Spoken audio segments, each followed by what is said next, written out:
So this is Moses Austin. In June 1798, Moses Austin moved to Missouri. He moved with his family, not just him. He took his family with him. And he moved to Missouri, a part of Spanish Louisiana.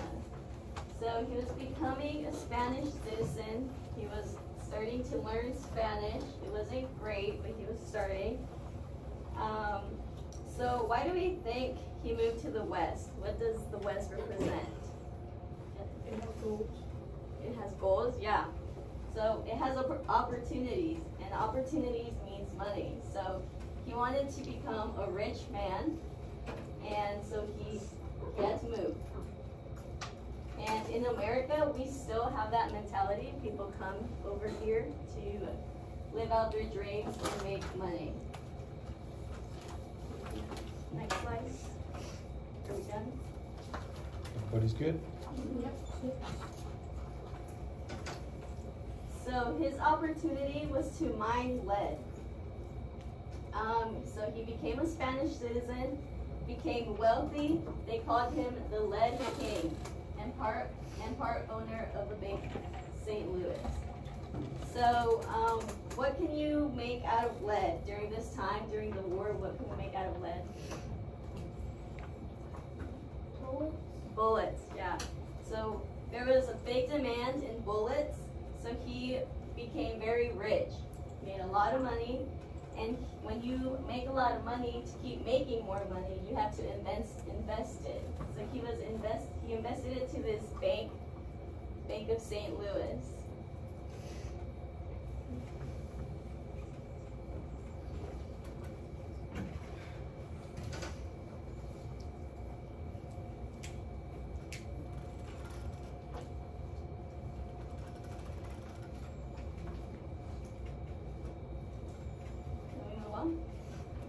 Mm-hmm.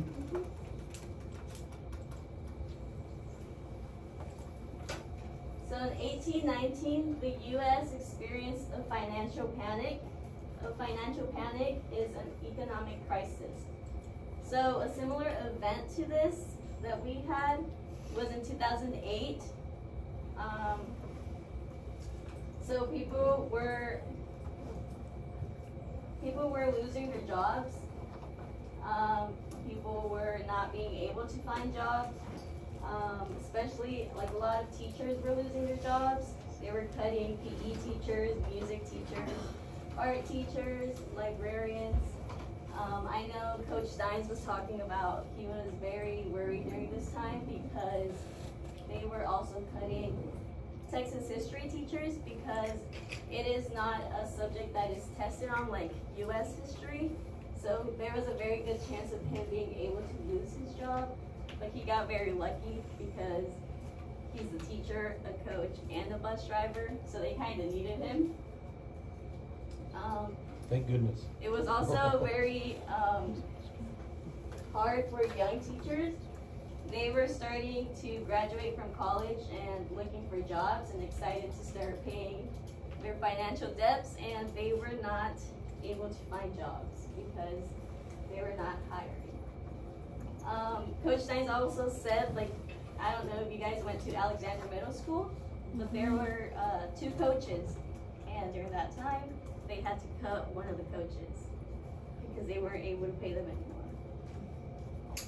So people lost a lot of money in 2008. The stock market dropped, and you never know when this happens, but when you put money into a stock market, it always fluctuates. Sometimes it goes up, sometimes it goes down. But during this times, they go down a lot. Done with the slide?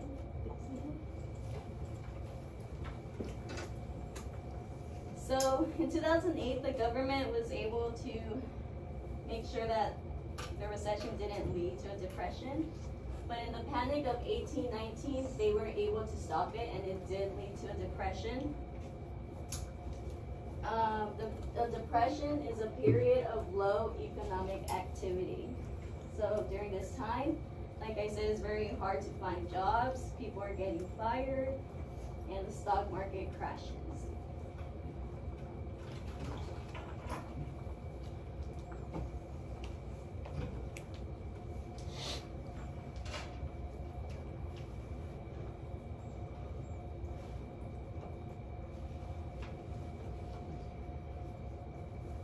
You guys good? Mm-hmm.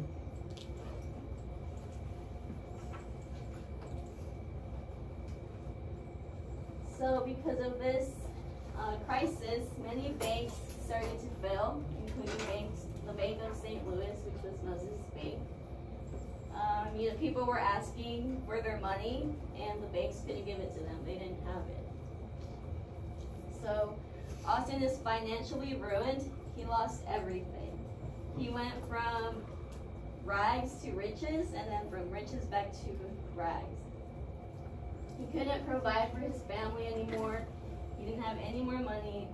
So he was asking himself, like, where could I go? Where can I find cheap land, or where can I sell it? He didn't have money to pay for food for his family. He didn't have money to pay for his house. He didn't have money for anything anymore.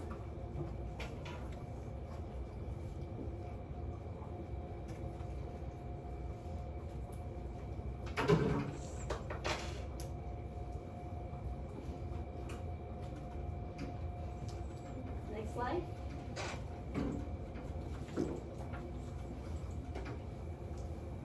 So Austin was flat broke. He had profited in Spanish lands before. So he understood the Spanish way of life and policies of their government. He respected their culture. And he always worked well with them. He couldn't make money in the U.S. anymore. He was broke. So he had to find somewhere else to go. So what territory does he go to? Does anyone want to take a guess? Spanish. Or Mexico. What's Spanish? Like the Mexico area. Or Yeah, like it was Texas. Texas, there we go. Yeah, so he goes to Texas. And in Texas, he knew that the first thing he knew was that Americans were hurt by the bad economy and would want cheap land. And in Texas, there was a lot of land and not many people there, so it was cheap. So he knew that the poor people would want to go to Texas for this cheap land. It was an opportunity for them. So he found that as beneficial for him and for people that needed the land.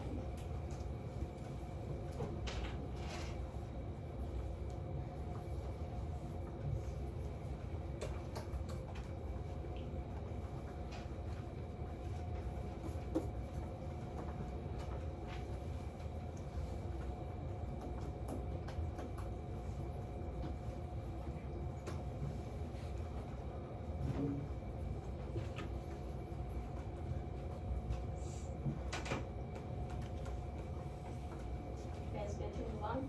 No.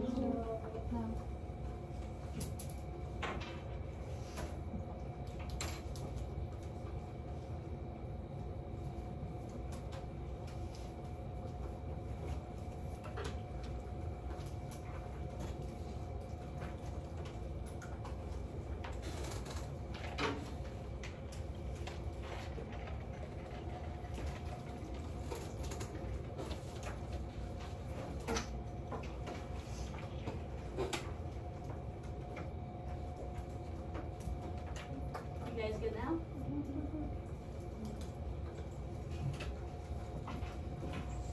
So the second thing he knew was that Spanish government wanted to populate Texas, but they had a very hard time recruiting settlers. A lot of people did not want to be there. They did not want to come. And you guys watched the video yesterday. Do you guys remember the reason why they didn't want to come?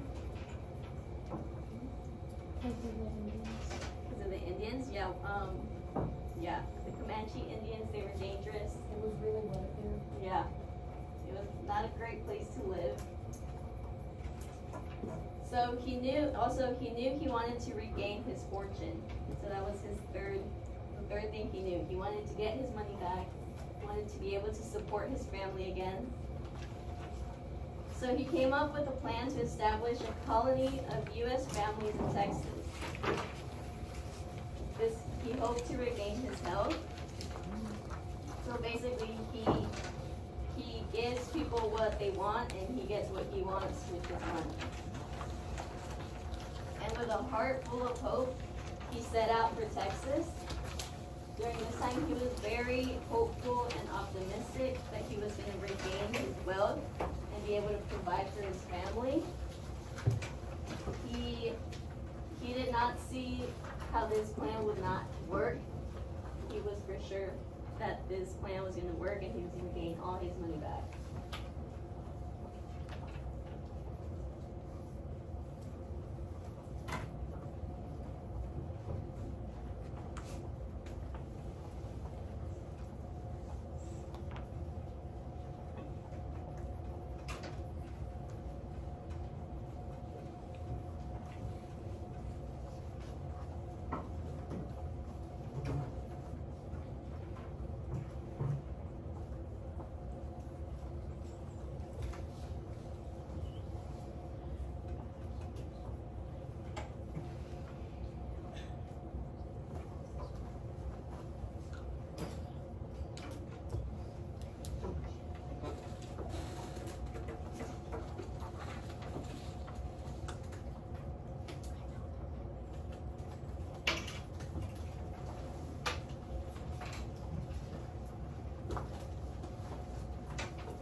You guys good?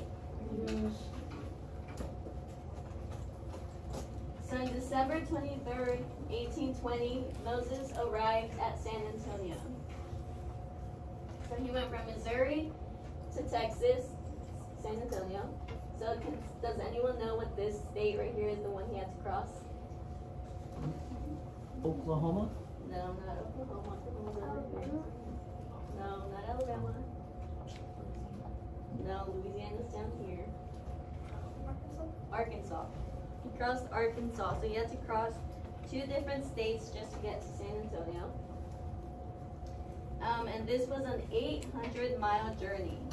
And at the time, we have to remember that there were no airplanes, there were no trains, there were no cars. So he had to do this journey on a horse. And he set up a meeting with Spanish Governor Antonio Martinez because he had to get permission to do his plan.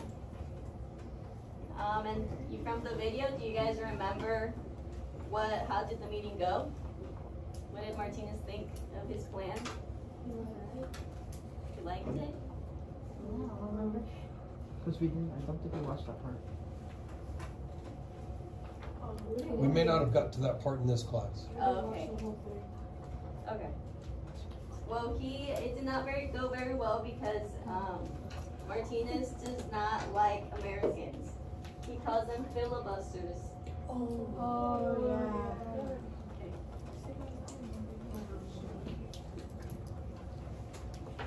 So we're done with this slide? Yes. So recent filibuster activity made Spanish leaders suspicious of all Americans. So there were filibusters, people that were trying to steal the land, but it was not all Americans. But because they had seen it so often, there was a stereotype and people saying that all Americans were filibusters. So when Austin requested a land grant to bring settlers to Texas, Governor Martinez refused the request. And he ordered Austin out of San Antonio and out of Texas. So he said these stupid Americans are all a bunch of filibusters. When Moses asked, could I please have a land grant? This is a direct quote from Martinez. He said, let me make this clear. There will be no Americans in Texas. So Martinez thinks that Moses is just a filibuster trying to steal their land, which is not true. Moses is just trying to bring settlers to Texas, trying to make some money. And Martinez tells him that he has a day to get out of Texas, or else he would arrest him. So now Moses' dream was shattered after he was so hopeful and was ready to regain his money.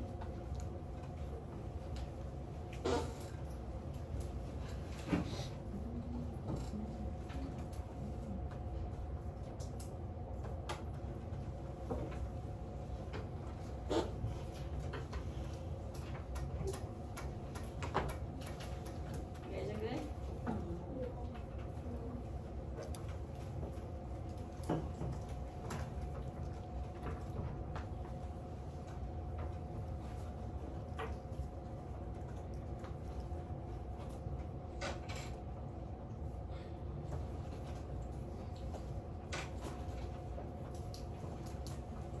So after this, Moses was very upset and depressed, and Moses set out to do what he had been told, to abandon his plans and leave Texas.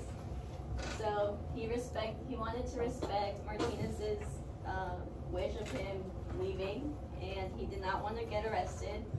And so he was thinking to himself, like, what am I going to do? He was thinking that he was going to have to go back to Missouri. He was already making plans to leave. And by chance, Moses Austin encounters Baron de Bastrop, which was an old friend from Missouri. He knew him very well, and just by some crazy coincidence, he was walking and he heard someone yell his name. He turns around and it's his good friend, Baron de Bastrop.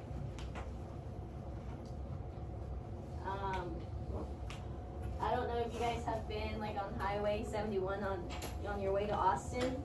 There is a street called Bastrop, and there's also a county called Bastrop, which is named after Baron de Bastrop. So Moses sees his friend, and his friend asks him what's going on, and Austin tells him about him losing his fortune and his Martinez denying his plans and threatening him to go to jail and arresting him. And so Bastrop told him that Martinez was actually one of his really good friends. He knew his family, so he was a very good family friend. They would go out together. And so he told him that Moses presented his plan in English, and he told him that he needed to present it in Spanish. So he told him that he would help him out and present his plan in Spanish to Martinez. So Bastrop agreed to help Austin with his efforts because, like I said, Martinez was one of his good friends. And Baron de Bastrop told him that he was a very close friend of Governor Martinez, and he vouched for Moses. He told him he's not a filibuster, you can trust him. And Bastrop convinced Governor Martinez to allow Austin to stay in San Antonio. So he gave him a few days. He told him he would listen to his plan again. But now this time it was Bastrop saying it to him in Spanish. And so at this time, Austin is optimistic again. He's thinking maybe this can work out. I don't have to go back to Missouri and be broke.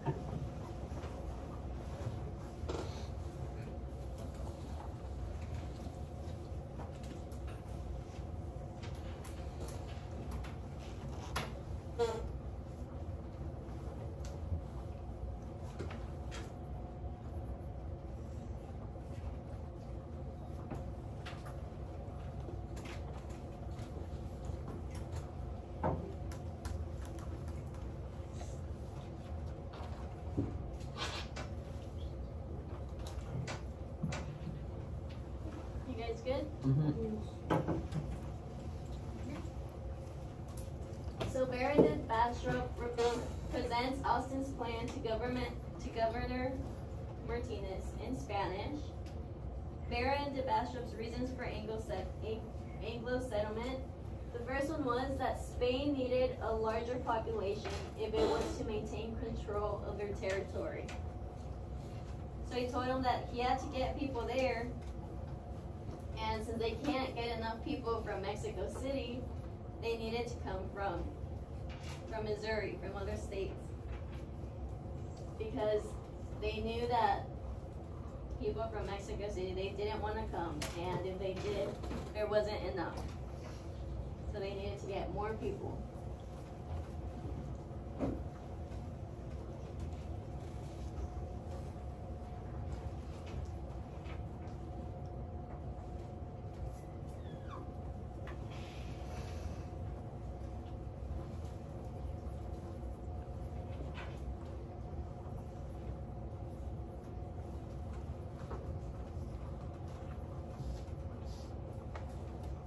You guys good? Mm-hmm.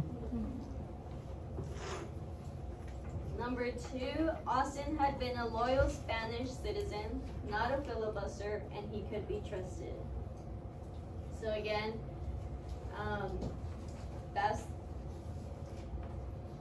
his friend Bastrop was trying to convince him and let them know that they don't have to worry about him. He's not being revolutionary. And number 3, colony would improve the economy.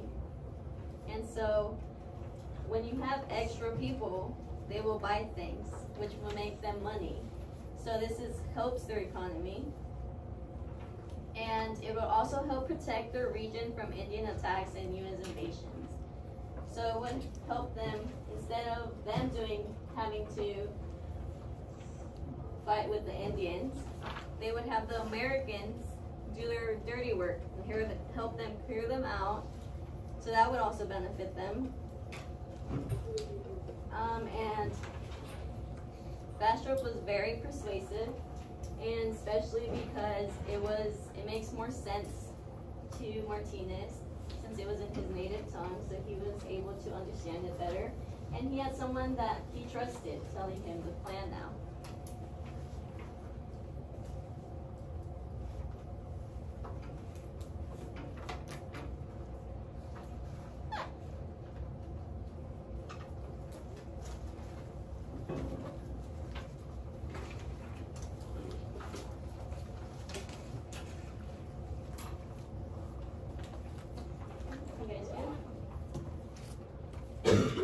Yes? Yes. So Governor Martinez agreed to urge his superiors to approve his plan. So he listened to it and he approved of it, but then he had people that were superior.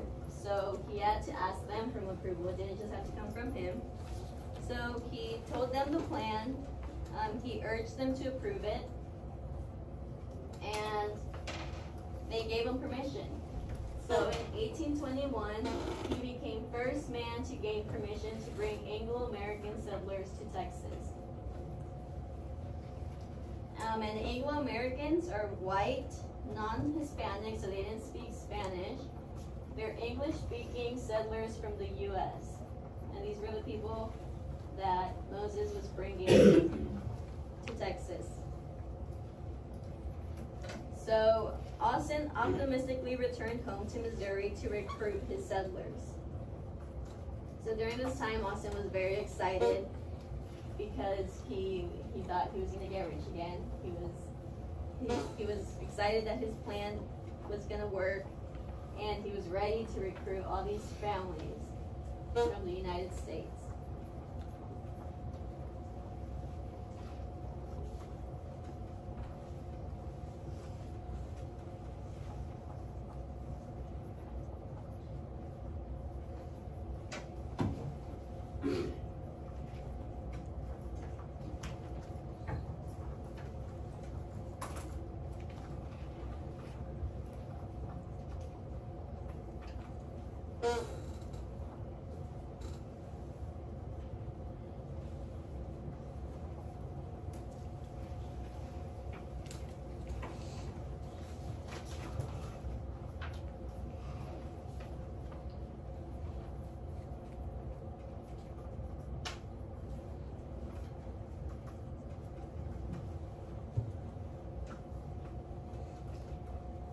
So Moses had to go back to Missouri. So this was an 800-mile journey, again, all the way back. And at this time, there were no hotels, no foods. So he was having to camp outside, find his own food. Can we go to the next slide? So, it was during the winter. It was 800 miles. So it was very cold, wet, and icy. And during his way back, Austin was robbed and deserted by fellow travelers near the Sabine River. So they took all his stuff. They took his horse. And so he had to do the rest of his journey by foot. So obviously, because it was cold, he was always wet, and he was having to walk the rest of the way. He got very sick.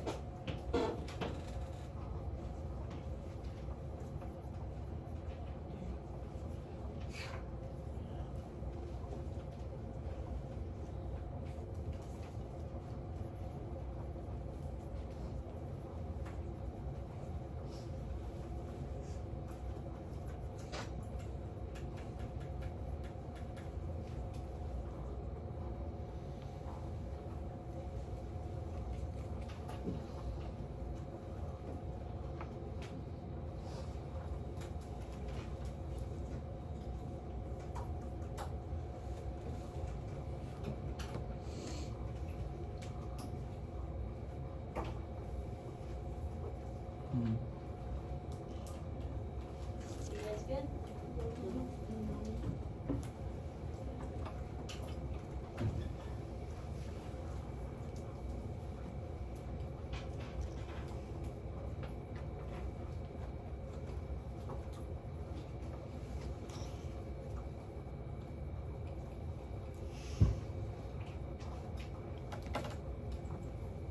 So when Moses finally makes it to Missouri, by that time he had developed a pneumonia. He became extremely ill, and on his deathbed, this is Moses and his wife on his deathbed, he asked her to write a letter to his son, Stephen Austin. And he asked her to tell him that it was too late. He knew he was going to die, so he told him to tell him that he wanted his dying father's last request for him was to carry out his Texas venture. So his wife wrote that, sent it out to Stephen, and Stephen F. Austin drops everything for his dad. He had plans to become a lawyer, and he did not want to come to Texas. He wanted to continue his plans and his dreams, but he dropped everything for his dad to come to Texas and continue the Texas venture that his dad had planned. And it was a pretty good decision for him. He is now very well known. There's a lot of statues of him. Everyone basically knows about him.